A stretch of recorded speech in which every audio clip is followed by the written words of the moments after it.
Switching gears now, I have my special guest, Michael Wright Jr. from Carolina Strive with us this morning. Michael, how you doing? Doing fine. Thank you for having me. When I found out you were coming on, I was like, I did his interview last time, I believe. So I didn't run him off. I didn't scare him off, you know. So hopefully I did a decent job. He's back with us. Michael, introduce yourself to our audience. I know there's a couple of different. We want to talk a little bit about Strive in a moment and what y'all are doing around the holiday season. But introduce yourself to our audience. Yeah, absolutely. So number one, thank you, WIG TV, for giving me an opportunity to come on with you guys. I got quite comfortable coming on and meeting and talking with you guys. But yes, I'd like to say Michael Wright. My family is pretty much from Rocky Mount, North Carolina. I was the oddball. I was born down in Jackson, Mississippi. Oh, how about that? Moved up the East Coast to finally come back to this area after college. And things of that nature, working with the government. Okay. But currently, I'm with Verizon out of Cary. I'm a supervisor there, working in engineering. Not been doing that for a few years now. Nice. But definitely wanted to get something going back here from a family perspective to preserve legacy and give back to the communities. And I've always admired that in watching your family over the years, and that drive to do those things. And we have a lot of people that are so community driven and based in the city of Rocky Mount. You know, Michael, I think sometimes we get so caught up in the riffraff that goes on in city camp, you know, and stuff like sometimes we forget, man, we got a lot of really, really good people, you know, doing a lot of really, really good things. So I commend your family for everything that has been done, and I want to give you the opportunity to talk about that. So Carolina Strive, for those that are not familiar with us, tell us what that is, where the idea started, how it's developed over the years. Tell us a little bit about that. Well, I'll talk about how it started, obviously. Carolina Stallions, if some of the citizens are familiar with it, started back in 2002. Really? Here in the city. That's correct. Wow. Here in the city of Rocky Mount. My father actually birthed that organization. The Carolina Stallions was a semi-professional football organization that ran from 2002 to 2019. Okay.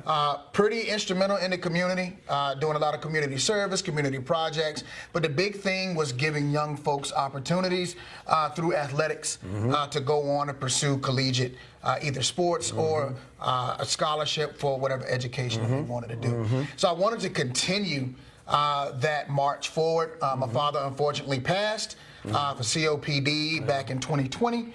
And, you know, my whole goal was to kind of continue the mission, but kind of bring it up to date a little bit, kind of broaden the horizon, bring in more of the youth, and move into the Carolina Strive front, which Carolina Strive now is a nonprofit 501c3 organization. We're big on three things. We promote health and wellness with our AAU athletic program for the youth.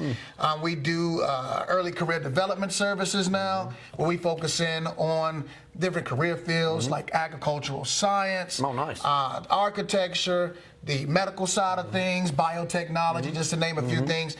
But we're big on doing that. We want to get kids involved in that a little bit earlier to make decisions for what they want to do the rest of their life. And the last thing is mentorship, right? We're big on life skill mentorship. Emotional intelligence is big, critical thinking skills, right? Decision-making skills. We feel that that makes a well-rounded citizen. Absolutely. So we focus in now on ages 8 to 18 here in Eastern North Carolina to continue that mission. And we've been having fun doing it, my friend. What would you say is one of the greatest rewards as far as going through that? You mentioned the kids, and 8 to 18 is such a wide range, but yet there's so much that goes on in their life. We know that we have kids from all walks and backgrounds and things like that have different family dynamics at home and different levels of support at home or at school. Talk about what it's been like being able to make a difference for these kids, and how are they able to turn to folks like you and within the organization to really get that lift that they probably need to kind of keep their heads up and have a purpose? Well, you know, we weren't too far removed from being those kids. And I think that's part of our organization, our board. I want to thank them, obviously.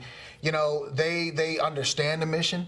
They know that the purpose of what we do is to keep smiles on those kids' faces and provide the hope and things of that nature that we would want it when we were young. Absolutely. The big piece for me, to be honest with you, is just being able to provide back to school supplies for those in need, obviously, because there's definitely a need there.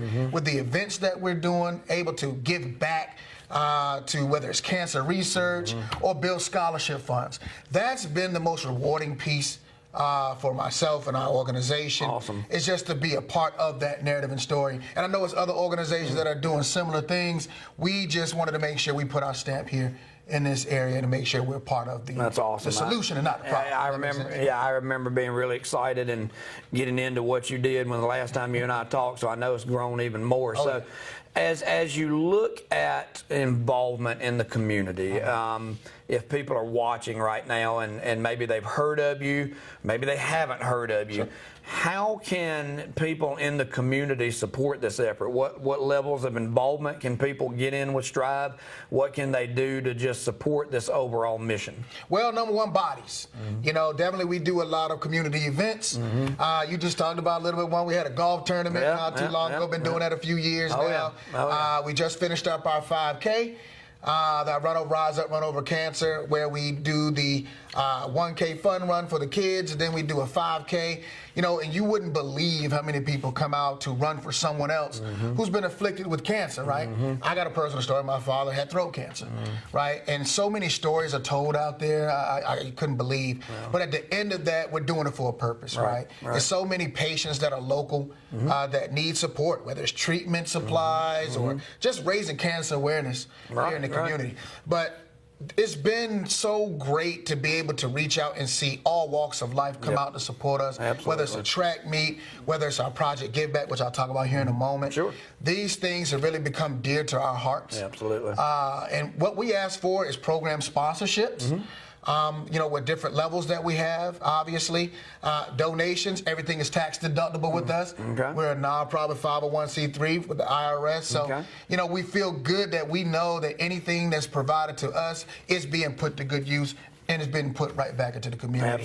Getting online, we've got a great presence online right now, whether it's Instagram, Facebook, you name it, you'll find us out there. Our website has been great, great tool for us for people to come and do stuff, whether it's online or meeting in person. I can't say enough, our community partners that have jumped on board. WIG TV, gotta say that, okay?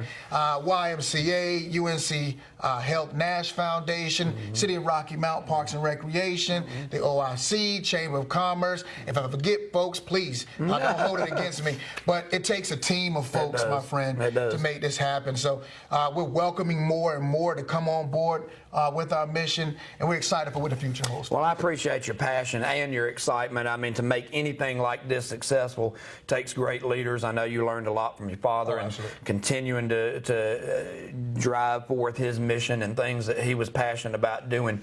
As we conclude, we're nearing the holiday season, and people are, you know, hopefully a little more giving, a little more benevolent, a little more caring and nice to other people this time of year. What are some of the things that you guys are doing here around the holiday season, and as we move into 2026 here in a couple of days, few weeks, what are you focusing on? Yeah, it's fantastic. Say moving into 2026, right? I can remember back when it was 2024, 2022, going back, right? I think everybody can identify with. So number one, I want to wish everyone a happy holiday. It's one of the reasons why we wanted to come on. Thank everybody, including our community partners, the participants, the community, for supporting us over the past few years. And we're super excited about, obviously, the growth coming in 2026. However, we want to finish 2025 off with a bang. What does that mean? So we have a Project Giveback. We've been doing that for the past 2 to 3 years. We've teamed up with the Food Bank of Eastern North Carolina. We teamed up with the YMCA, OIC, City of Rocky Mount Parks and Recreation Department, and the Edgecombe County Department of Social Services. Pretty much what we're doing, we set up donation locations with our community partners to collect the following items. There are individuals that are not doing as well as others, and our big piece is making sure that they have a great holiday season as well, to be honest with you. Okay? So we started that a few years ago, and it's grown leaps and bounds.